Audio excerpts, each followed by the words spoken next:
Hello friends, आज एक बार फिर से स्वागत है आपका समर्थ क्लासेस के ऑनलाइन यूट्यूब चैनल पे। जैसा कि आपने हमारे प्रीवियस यूट्यूब वीडियोस में देखा होगा कि हमने मोल कंसेप्ट के कुछ बेसिक्स कवर किए थे। आज हम उसी को आगे बढ़ाने जा रहे हैं। तो सबसे पहले हम चलते हैं गैसेस की तरफ। अब गैसेस में क्या क्या उनकी प्रॉपर्टीज होती है और क्या क्या हमारे यूज आने वाले हैं, आज हम वो सारी चीजें देखेंगे। तो सबसे पहले हम उन्हें नोट डाउन कर लेते हैं। सबसे पहला जो है वो है वॉल्यूम। ठीक है, तो वॉल्यूम, गैस का वॉल्यूम क्या होता है? गैसेस का वॉल्यूम वही होता है जो उसके कंटेनर का वॉल्यूम है। ओके, तो गैस कैसे डिफाइन होगा? गैस वो स्टेट है जब मटेरियल एक कंटेनर की पूरी वॉल्यूम ऑक्यूपाई कर ले और वही शेप ऑक्यूपाई कर ले जो कि कंटेनर की है। ओके गाइस, अब हम देखते हैं कि हमारे वॉल्यूम की यूनिट्स क्या होती है। अब यार सबको पता होगा कि वॉल्यूम जो हमारा होता है हम वी से रिप्रेजेंट करते हैं, और अगर नॉर्मल किसी हम रूम की वॉल्यूम क्या करते हैं तो क्या बोलते हैं? Length into width into height. तो इन सबकी ऐसे यूनिट्स को मल्टीप्लाई करें जो कि सबकी मीटर है, तो इसकी आ जाएगा metre cross metre into metre which is metre cube. तो वॉल्यूम की ऐसे यूनिट क्या होगी? Metre cube. ये क्या है? ऐसे यूनिट। लेकिन हमें इनकी बाकी यूनिट भी पता होनी चाहिए। जैसे कि आपने देखा होगा, ये तो हमने एक रूम के लिए देखा, लेकिन कभी भी हम लिक्विड या गैसेस की वॉल्यूम की बात करते हैं तो जनरली हम लीटर या मिलीलीटर में बात करते हैं। तो हम इनकी कन्वर्जन्स देख लेते हैं। तो 1 metre cube is equals to 10⁶ centimetre cube. कुछ भी नहीं है। 1 मीटर में कितने सेंटीमीटर होते हैं? 100। 10⁻², तो हमने क्यूब करेंगे तो कितना हो गया? 10⁶। ओके, तो अब इसे लीटर या मिलीलीटर में कन्वर्ट करना हो तो आपको याद रखना पड़ेगा कि 1 metre cube is equals to 10⁶ millilitre, और अगर इसे लीटर में कन्वर्ट करना हो तो 1000 लीटर। ओके गाइस, ये आपको याद करना होगा क्योंकि हो सकता है कभी आपको मीटर क्यूब में वॉल्यूम दी हो और हमें लीटर में चाहिए, क्योंकि हम लीटर में ही गैस की वॉल्यूम को कंसीडर करते हैं। चलिए अब चलते हैं सेकंड प्रॉपर्टी की तरफ। वॉल्यूम हो गया, अब सेकंड आएगा प्रेशर। अब आप सभी ने फिजिक्स में फोर्स प्रेशर पढ़ा ही होगा। नहीं पढ़ा है तो कोई बात नहीं, फोर्स तो पढ़ा ही होगा, न्यूटन लॉज ऑफ मोशन। तो फोर्स पर यूनिट एरिया,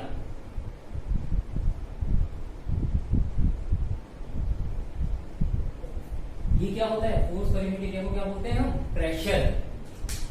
तो इसका फॉर्मूला लिख सकते हैं। प्रेशर को कैसे रिप्रेजेंट करते हैं? P से। फोर्स को कैसे रिप्रेजेंट करते हैं? F से। और एरिया को A से। तो अब ऐसे यूनिट निकालें। फोर्स की ऐसे यूनिट क्या होती है? न्यूटन। एरिया की क्या होती है? Metre square. तो प्रेशर की क्या हो गई? Newton by metre square. Okay, ये हो गई हमारी एसआई यूनिट। लेकिन प्रेशर की कई यूनिट्स होती हैं और इसकी ऐसे unit newton by metre square को हम पास्कल भी बोलते हैं। क्या बोलते हैं? पास्कल। शॉर्ट में इसको लिखते हैं पी। ओके गाइस, तो हम इसकी बाकी यूनिट्स भी देख लेते हैं। तो प्रेशर की एक जो हम केमिस्ट्री में जनरली कंसीडर करने वाले हैं गैसेस के लिए, वो यूनिट होती है 1 atm। अभी एटीएम क्यों आना है? एटीएम होता क्या है? ATM is atmospheric pressure. अब ये 1 atm कैसे डिफाइन हुआ ये मैं आपको बता देता हूँ। 1 atm डिफाइन इस तरह हुआ कि जो हमारे एनवायरमेंट में जो एयर होती है वो एक यूनिट एरिया मतलब 1 मीटर स्क्वायर पे कितनी फोर्स लगा रही है वो होता है 1 atm। ओके, तो अब हम इसे पास्कल में कितना होता है ये प्री डिफाइंड है। वो होता है 1.01325 इंटू 10⁵ पास्कल। ओके गाइस, तो ये आपको याद करना होगा। लेकिन प्रेशर की और भी यूनिट होती है। नेक्स्ट यूनिट है हमारी बार। दूसरा वाला बार नहीं, ये यूनिट वाला बार है। 1.01325 बार। तो आप इससे पास्कल और बार का रिलेशन निकाल सकते हैं। तो एक बार कितना हो जाएगा? 10⁵ पास्कल। ठीक है,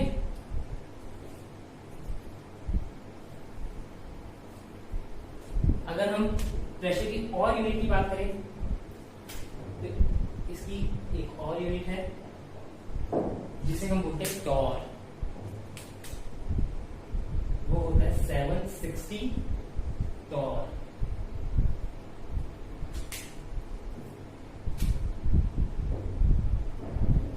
ओके गाइस, अब इसकी आखिरी यूनिट और होती है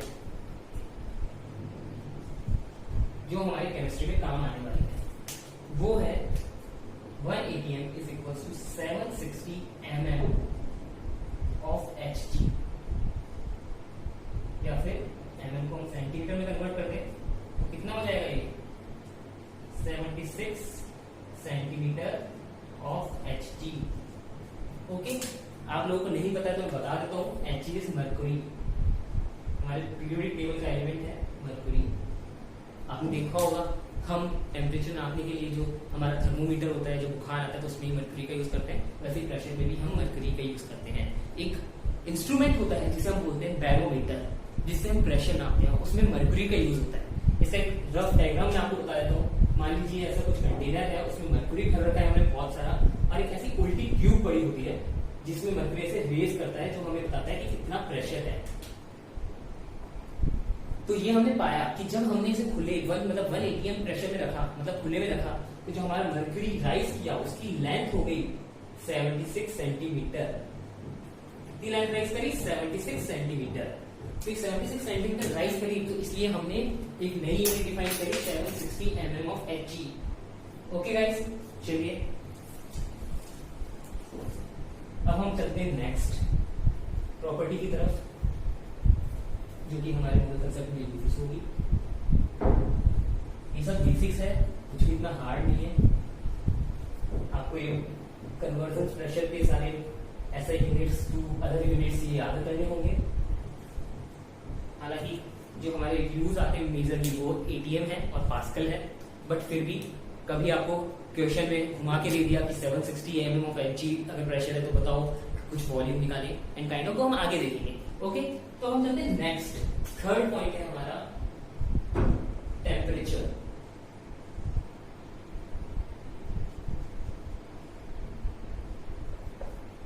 टेम्परेचर, अब गैस है तो कुछ टेम्परेचर होगा। टेम्परेचर, अब आपको टेम्परेचर तो पता ही होगा, इसको डिफाइन करने की जरूरत नहीं है। बाकी हम ये बता देते हैं कि इसकी SI यूनिट जो होती है वो होती है केल्विन, जिसे हम रिप्रेजेंट करते हैं K से। नॉर्मल यूनिट जो आप घर में देखते हैं कि 27 डिग्री सेल्सियस है, 47 डिग्री सेल्सियस है, बहुत गर्मी है, तो फिर -3 है, बहुत ठंड है। और एक और यूनिट होती है, वो होती है फारेनहाइट। ओके, तो ये 3 यूनिट होती है, इनके कन्वर्जन देख लेते हैं। कन्वर्जन सबके जरूरी है, याद रखने पड़ेंगे। तो अगर हम केल्विन में टेम्परेचर चाहिए और हमें गिवन है डिग्री सेल्सियस में, तो हम कैसे निकालेंगे? सॉरी, 273 ऐड करके। अगर हम एग्जैक्ट जाए तो 0.15। अगर हम डिग्री सेल्सियस में 273.15 ऐड कर दें तो हमारे पास केल्विन में टेम्परेचर आ जाता है। हालांकि जनरली 1.15 को इग्नोर कर देंगे और 273 को कंसिडर करेंगे। नेक्स्ट हमारा, अगर हमें फारेनहाइट में निकालना है, डिग्री फारेनहाइट में, तो इसका फॉर्मूला होता है 9/5 डिग्री सेल्सियस में प्लस 32। ओके, तो ये भी आपको फॉर्मूले दोनों याद रखने होंगे। बोर्ड पॉइंट ऑफ व्यू से इसमें क्वेश्चन आ सकता है, आपको इतना डिफिकल्ट नहीं है, इजी सा फॉर्मूला है। अब एक क्वेश्चन जो बनता है, जो बोर्ड में नॉर्मली पूछा जाता है कि वो टेम्परेचर बताइए जब डिग्री फारेनहाइट और डिग्री सेल्सियस सेम होता है। अब आपने ये चीज नोटिस की होगी कि मैंने दोनों पे डिग्री लगाया है, केल्विन पे नहीं है। तो ये याद रखिएगा कि डिग्री केवल केल्विन पे नहीं होती है और डिग्री सेल्सियस और डिग्री फारेनहाइट होता है, डिग्री केल्विन नहीं होता है। ओके, तो हम हमारे क्वेश्चन की तरफ अप्रोच करते हैं। हमें पूछा गया क्या है कि ऐसा टेम्परेचर बताइए जहां पे डिग्री फारेनहाइट और degree degree Celsius same temperature हो, मीन्स उनकी वैल्यू सेम हो। तो अब हम इसको सॉल्व कैसे करेंगे? तो देखिए, अब हमें बोला गया पहले से सेम होना चाहिए, तो हम मान लेते हैं, लेट्स सपोज कि जो हमारा टेम्परेचर है जिसपे दोनों की वैल्यू सेम आएगी वो है x। तो आपका फारेनहाइट में क्या टेम्परेचर हो गया? x। डिग्री सेल्सियस में भी क्या होगा? x, क्योंकि दोनों सेम है। तो अब इसको सॉल्व करें, नॉर्मल इक्वेशन है लीनियर इक्वेशन बन जाएगी x equal to 9/5x plus 32। कोई दिक्कत? सिंपली x से सब्स्टिट्यूट किया है तो इसको सॉल्व करते हैं, 5 से मल्टीप्लाई करते हैं पूरी इक्वेशन को, तो क्या हो जाएगा ये 5x, ये क्या हो जाएगा 9x, और 32 को 5 से मल्टीप्लाई करेंगे तो क्या आएगा 160। ओके गाइस, तो अब इसको 5x को राइट हैंड साइड ले जाएं और 160 को लेफ्ट हैंड साइड ले आए x की वैल्यू निकालने के लिए, तो साइन चेंज हो जाएगा, -160 हो गया, 5x का साइन माइनस हो जाएगा, -5x हो गया, तो हमारा क्या आया -160 इक्वल टू 4x। तो x की वैल्यू क्या आई यहां से, क्या आई -160/4, तो ये क्या आ गया -40। तो क्या टेम्परेचर आया हमारा -40 डिग्री सेल्सियस, जो कि होगा -40 डिग्री फ़ारेनहाइट। तो -40 डिग्री सेल्सियस पे -40 डिग्री फ़ारेनहाइट ही हमारी वैल्यू आती है। मतलब 40 एक ऐसा पॉइंट है जहां पे टेम्परेचर जब अगर -40 डिग्री सेल्सियस है तो टेम्परेचर अगर फ़ारेनहाइट में मेजर करें तो वो भी -40 डिग्री फ़ारेनहाइट ही आएगा। ओके, तो चलिए अब हम चलते हैं एक आखिरी प्रॉपर्टी जो हमारे मूल कंसेप्ट में और आगे केमिस्ट्री में यूज आने वाली है गैसेस के लिए रिगार्डिंग। तो सोचिए क्या प्रॉपर्टी रही होगी। अब मोल कंसेप्ट है तो मोल तो आना जरूरी है ना भाई, तो एक आखिरी प्रॉपर्टी जो होती है वो मोल्स। तो मोल्स को डिफाइन करने की जरूरत नहीं है, मैंने अपने प्रीवियस लेक्चर्स में डिफाइन कर दिए हैं, बट क्योंकि ये आखिरी प्रॉपर्टी है तो मोल इसको हम लिखेंगे एन से। ओके गाइस, तो मोल्स क्या होगा, यहाँ पे नंबर ऑफ मोल्स की गैस के कितने एटम्स हैं, कितने मोल्स ऑफ एटम्स हैं। ओके, तो हमने चारों रिक्वायर्ड बेसिक चीजें कवर कर ली है। अब हम चलते हैं अपने जिसके लिए हम प्रिपेयर कर रहे थे ये सारी प्रॉपर्टीज जानी उस टॉपिक की ओर। क्या है वो topic, ideal gas equation. Ideal gas equation. Okay guys, ideal gas equation. अब आइडियल पता है क्या होता है, पता ही होगा, इमेजिनरी। अब इमेजिनरी गैस इक्वेशन ये क्या चीज है भाई, अगर मैंने रियल बता दिया ना आधे लोग केमिस्ट्री यहीं छोड़ के चले जाओगे। इसलिए स्टेप बाय स्टेप, और फिर आइडियल पढ़ना जरूरी क्यों है, क्योंकि क्वेश्चन आते हैं, हमें किससे मतलब है, मार्क्स से, तो इसलिए हमें आइडियल गैस इक्वेशन भी पढ़ना पड़ेगा। तो चलिए अब हमने क्या क्या प्रॉपर्टीज पढ़ी थी एक बार रिवाइज करते हैं, pressure, volume, number of moles and temperature. अब इन सबको हमें मिला के एक इक्वेशन बनानी है, क्योंकि हमने पढ़ा यहाँ पे क्या लिखा है इक्वेशन, तो एक इक्वेशन आएगी उसे बोलेंगे हम आइडियल गैस इक्वेशन। तो इक्वेशन क्या है, वो होती है PV equal to nRT।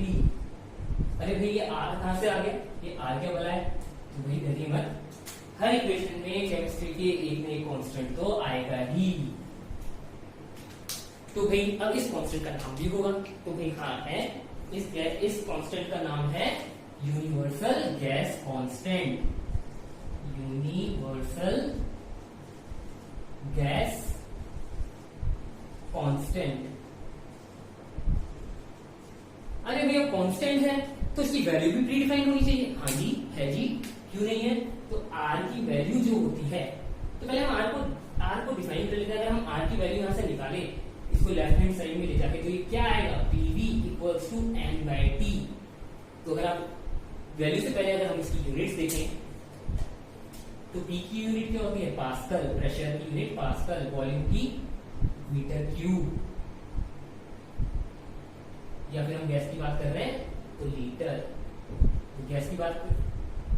Okay, चलो अभी हम ऐसे यूनिट ही देखते हैं, तो यहाँ पे मीटर क्यूब, एन बोले तो मोल्स, टेम्परेचर की ऐसा यूनिट केल्विन। ओके गाइस, ये आ गया हमारे आर की ऐसे यूनिट की अगर हम बात करें तो भाई इसकी वैल्यू क्या होगी, तो मैं वैल्यूज लिख देता हूं इसकी।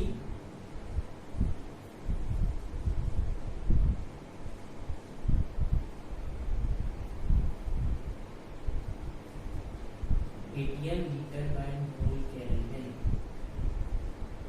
देखिए ये यूनिट और ये यूनिट मैंने अलग अलग लिखी है, तो देखिए मैं अब आप बोलेंगे याद नहीं हो, तो कई बार हम इसे अप्रोक्सीमेटली 1/12 ले लेते हैं। और यूनिट क्या है, एटीएम। मैंने क्या बोला था, प्रेशर किसमें कंसीडर करेंगे गैस के केस में, एटीएम में, तो ये हो गया एटीएम। वॉल्यूम किसमें कंसीडर करेंगे, लीटर में, ये हो गया लीटर। अब मोल क्या है, क्योंकि एक मोल में बहुत सारे मॉलिक्यूल्स होते हैं, एनए मॉलिक्यूल्स होते हैं, तो ये मोल्स लिखना जरूरी है, जिससे हमें पता लगे कि हम मोल की बात कर रहे हैं, ना कि एक मॉलिक्यूल की। तो मोल क्या हो गई, मेजरमेंट यूनिट हो गई है। तो केल्विन क्या हुआ, टेम्परेचर। तो हमारी ये यूनिट आ गई आर की। अब अदर यूनिट्स में इसकी वैल्यूज देखते हैं। ये क्या होगी, 1/12 एटीएम लीटर मोल पर केल्विन। अब अगर ऐसे यूनिट में इसकी बात करें तो इसकी होगी 8.31 जूल पर मोल केल्विन।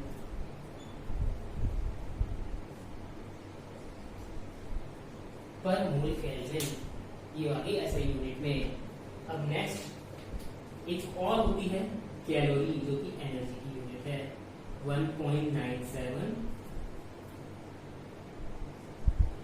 कैलोरी पर मोल केल्विन। अब इसको हम कई बार अप्रोक्सीमेटली 2 भी ले सकते हैं। ओके, अगर हमसे बोर्ड में पूछा गया तो नहीं लेंगे, अगर एमसीक्यू है तो आप अप्रोक्सीमेट आंसर निकालने के लिए 2 भी यूज कर सकते हैं। क्या होगा ये, कैलोरी पर मोल केल्विन। ओके गाइस, ये वैल्यूज आपको याद रखनी होगी। इसका और कोई सॉल्यूशन नहीं है, सिंपली रट्टा है। रट्टे कितना केमिस्ट्री चलता नहीं है, तो रट्टा तो मारना ही पड़ेगा। तो आपको एक इक्वेशन याद करनी है और ये वैल्यूज याद करनी है। तो देखिए, इसकी 1/12 है, इसी भी याद हो जाएगी। ये अप्रोक्सीमेटली 2 है, ये भी याद हो जाएगी। इसको थोड़ा सा याद रखना पड़ेगा, 8.31 जूल पर मोल केल्विन। चलिए अब हम आगे इस इक्वेशन पे चलते हैं। आपको आज की वैल्यू याद हो गई होगी, इसको नोट डाउन कर लीजिएगा। अब हम अपने इक्वेशन की तरफ प्रोसीड करते हैं। तो भाई अब मैंने बता दिया कि आज हमारा यूनिवर्सल कांस्टेंट है, कि मैंने बता चुका हूं कि ये प्रेशर है, V क्या होता है, वॉल्यूम होता है,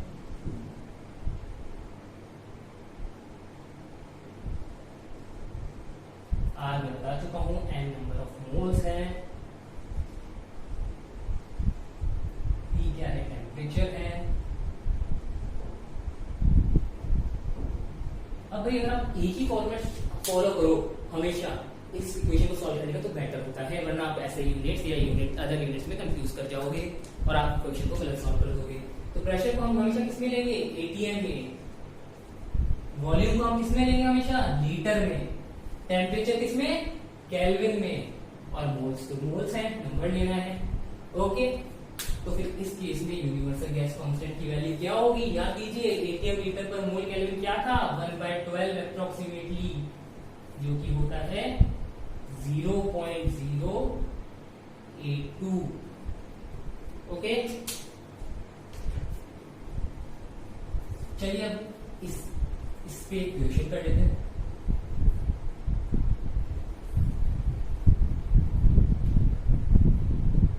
इसको मैं साइड में लिख देता हूँ रब करके, वैसे तो अब तक आपको याद हो जाना चाहिए, बट कोई बात नहीं, अपने रेफरेंस के लिए हम यहाँ पे लिख देते हैं PV=nRT। ओके गाइस, चलो अब हमारे पास एक क्वेश्चन है। क्वेश्चन क्या बोल रहा है हमें, क्वेश्चन बोल रहा है कि मान लो कि एक आइडियल गैस है। आइडियल गैस क्या है, इमेजिनरी गैस। इमेजिनरी गैस है जिसका प्रेशर हमें गिवन है। प्रेशर कितना गिवन है, 380 Tor. 380 Tor.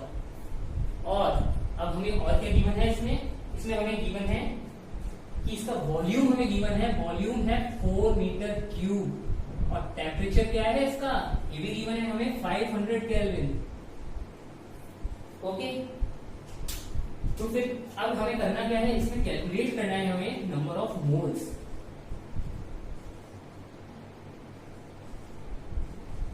Calculate number of moles. अब ये क्वेश्चन है भाई, अब सिंपल है, आर की वैल्यू पता होती है हमें, हाँ की ना, पता है ना, 1/12 या फिर 0.082।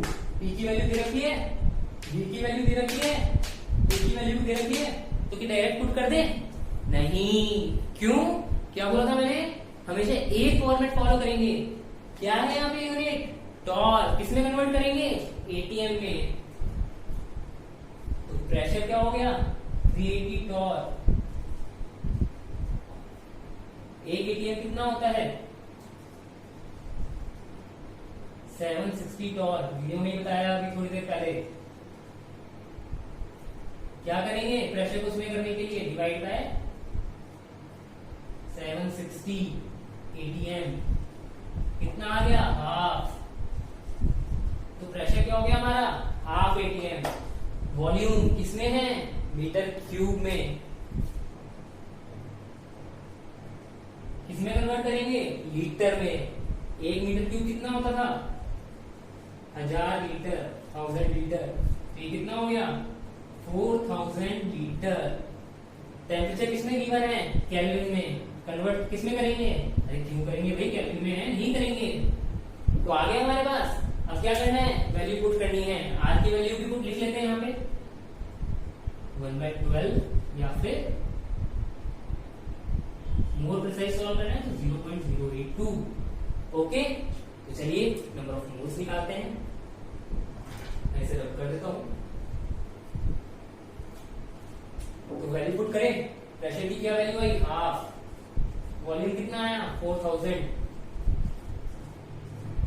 मोल्स क्या है निकालने हैं नहीं पता। एंड आर की क्या है 1/12। टेम्परेचर कितना है 500। ठीक है अब डिवाइड करना है पहले इसको कट कर दें। ये कितना हुआ 2000। ओके इसको काट लेते हैं 6 250 और कट हो जाएगा 125 3। ठीक है उधर ले जाएं तो n क्या हो गया हमारा 2000 इंटू 3 डिवाइड बाय 125 कट जाएगा। चलो 5 से काट लेते हैं 25 से काट लेते हैं 5 80 ये भी कट जाएगा।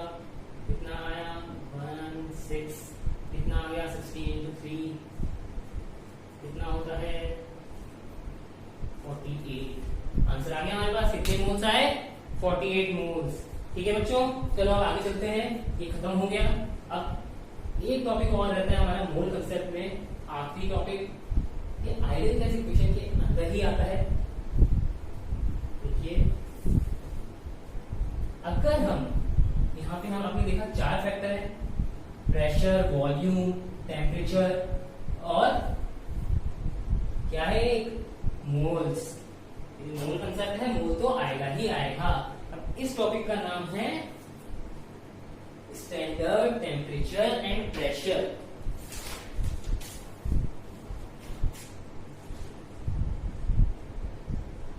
Standard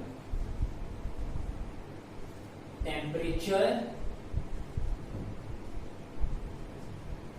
and pressure. इसे क्या बोलते हैं हम एसटीपी।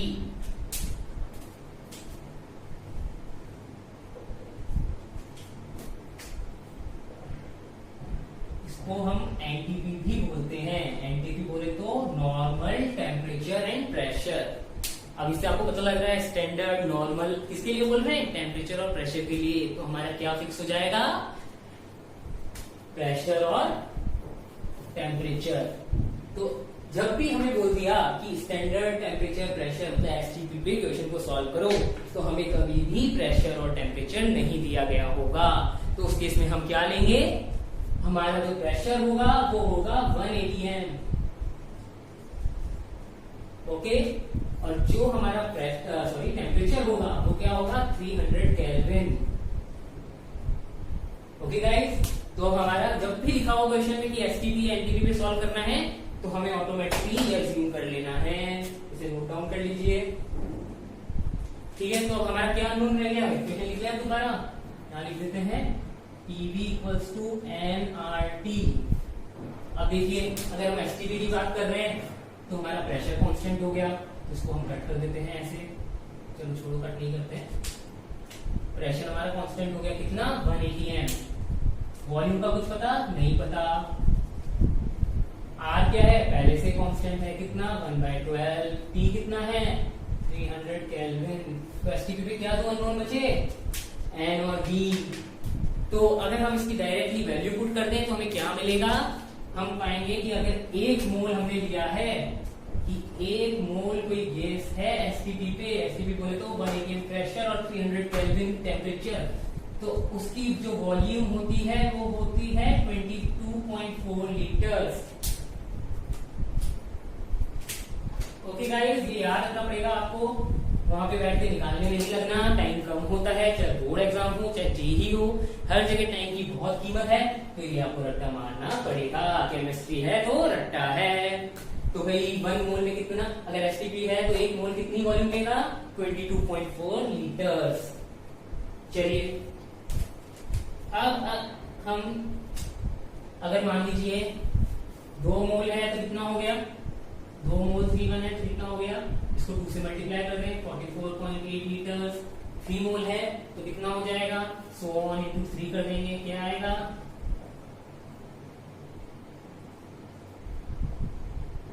67.2 लीटर्स। ओके गाइस, ऐसे ही आप इसको निकाल सकते हैं। तो ये क्वेश्चन अगर हमारा एसटीपी पे आ गया तो डरने की बात नहीं है, एसटीपी बोल के उन्होंने क्वेश्चन और इजी कर लिया है, क्योंकि हमें ये वैल्यू याद है कि 1 मोल में 22.4 लीटर वॉल्यूम होता है। तो मैं इसका एक छोटा सा डायग्राम बना देता हूं, जो आप याद कर लेंगे तो बहुत इजी हो जाएगा। ऐसा कोई अलग डायग्राम नहीं है, नॉर्मल डायग्राम है। मान लीजिए आपको मोल्स दे रखे हैं, एसटीपी है तो टेम्परेचर, प्रेशर और आर का तो कोई लेना देना ही नहीं है। तो हम चलते वॉल्यूम, वॉल्यूम निकालना है तो क्या करेंगे, मल्टीप्लाई किससे, 22.4 से। और अगर वॉल्यूम से मोल निकालने हैं तो क्या करेंगे, डिवाइड 22.4 से। अब मान लो आपको पूछा है नंबर ऑफ मॉलिक्यूल्स या एटम्स, तो मॉलिक्यूल्स की बात करते हैं, क्योंकि एक मॉलिक्यूल में मल्टीपल एटम्स हो सकते हैं। मॉलिक्यूल्स कैसे निकालेंगे, मोल को किससे मल्टीप्लाई करते हैं, Na से, और मॉलिक्यूल से मोल निकालने हैं तो किससे डिवाइड करेंगे, Na से। अब एक क्या रह गया, मान लीजिए आपको वेट पूछा है, तो वेट मोल है तो किसमें बात करेंगे, gram, gram molecular weight, GMM। Okay, sorry gram molecular weight पूछा होगा आपसे, वेट पूछा होगा तो हम किससे मल्टीप्लाई करेंगे, GMM से, ग्राम मॉलिक्यूलर वेट से। मोल्स को अगर हम ग्राम मॉलिक्यूलर वेट से मल्टीप्लाई कर दें तो हमारे पास वेट आ जाएगा, और सिमिलरली अगर डिवाइड कर दें तो हमारे पास क्या आ जाएगा, नंबर ऑफ मोल्स। तो इसको आप ड्रॉ कर सकते हैं या आप कर सकते हैं, बहुत ही इजी है। ओके, तो चलिए अब इस पे 1-2 क्वेश्चंस करेंगे, आप इसको नोट कर लीजिए, याद कर लीजिए, तब तक काफी इजी हो जाता है क्वेश्चन जब भी हमें एसटीपी या एनटीपी बोल दिया गया है, कैलकुलेशन इजी हो जाती है। तो चलिए क्वेश्चन करते हैं, क्वेश्चन आपकी स्क्रीन पे आ गया है। चलिए क्या बोल रहा है क्वेश्चन, क्वेश्चन बोल रहा है कि calculate the initial volume of O2 if after removing 3 Na molecules, 3 Na molecules क्या किया हमने, रिमूव। और भी है क्वेश्चन, और क्या बोल रहा है कि 64 ग्राम O2 को और रिमूव किया है, और क्या किया है 11.2 लीटर वॉल्यूम भी हमने O2 की रिमूव की है। ठीक है, तो हमने 3 डिफरेंट तरीके से रिमूव किया है, Na मतलब मॉलिक्यूल्स, फिर वेट में रिमूव किया है, फिर लीटर में रिमूव किया है। इस अकेले क्वेश्चन से आपके सारे कंसेप्ट क्लियर हो जाएंगे एसटीपी के। और फिर क्या पूछ रहा है ये, weight of final sample is 32 gram. Final sample का जो वेट है, मैं नोट डाउन कर लेता हूं इधर, इजी रहेगा हमें। फाइनल सैंपल का जो वेट है वो कितना है, 32 ग्राम। तो कैलकुलेट क्या करना है हमें, इनिशियल सैंपलिंग का वेट। देखिए डरने की बात नहीं है, मैंने सिंपल से आपको तीन चीजें बताई थी कि जब भी क्वेश्चन एसटीपी पे हो तो ऐसे करना है। अब ठीक है, जल्दी करते हैं हमसे। तो क्या है, मान लीजिए हमारे पास इनिशियली x मोल्स हैं, तो रिमूव कैसे करेंगे, सबसे पहले 3 Na मॉलिक्यूल्स रिमूव किए। 3 Na मॉलिक्यूल्स मतलब 3 मोल। तो एक्शन से कितने माइनस करेंगे? 3। 64 ग्राम। O2 का वेट कितना होता है? ऑक्सीजन का मैंने बताया 16, 2 एटम्स हैं इंटू 2 कितना आया? 32। कितने मोल चाहिए? एन निकाले यहां से तो 64/2 कितना आया? 2। 64/32 2। तो एक्स में से हमने बाद में 2 और 2 मोल्स और रिमूव किए। अब क्योंकि बात भाई एसटीपी की चल रही है तो वॉल्यूम से भी हम डायरेक्टली मोल से निकाल सकते हैं। तो हमें क्या पता है कि एक 22.4 22.4 में 1 मोल होता है।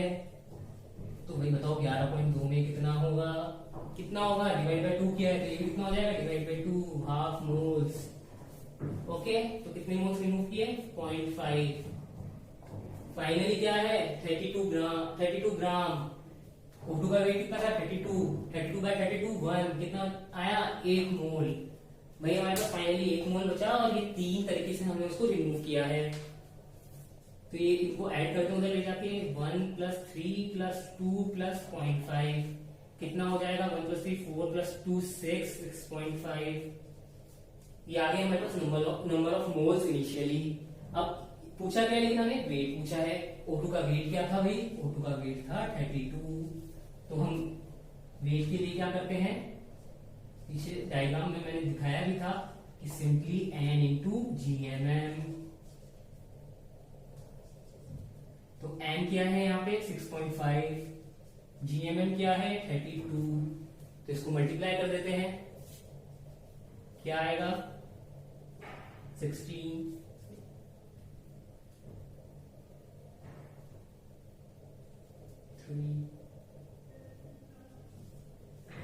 ओके, तो ये आ गया आपका 193.6 ग्राम। ओके गाइस, तो आज के लिए इतना ही करते हैं।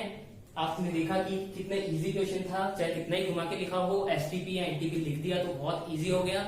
इसी के साथ हमारा यहाँ पे मोल कंसेप्ट आज खत्म होता है। अगर आपको वीडियो अच्छा लगा हो तो प्लीज लाइक करें, सब्सक्राइब करें और अपने दोस्तों को शेयर करें। Thank you.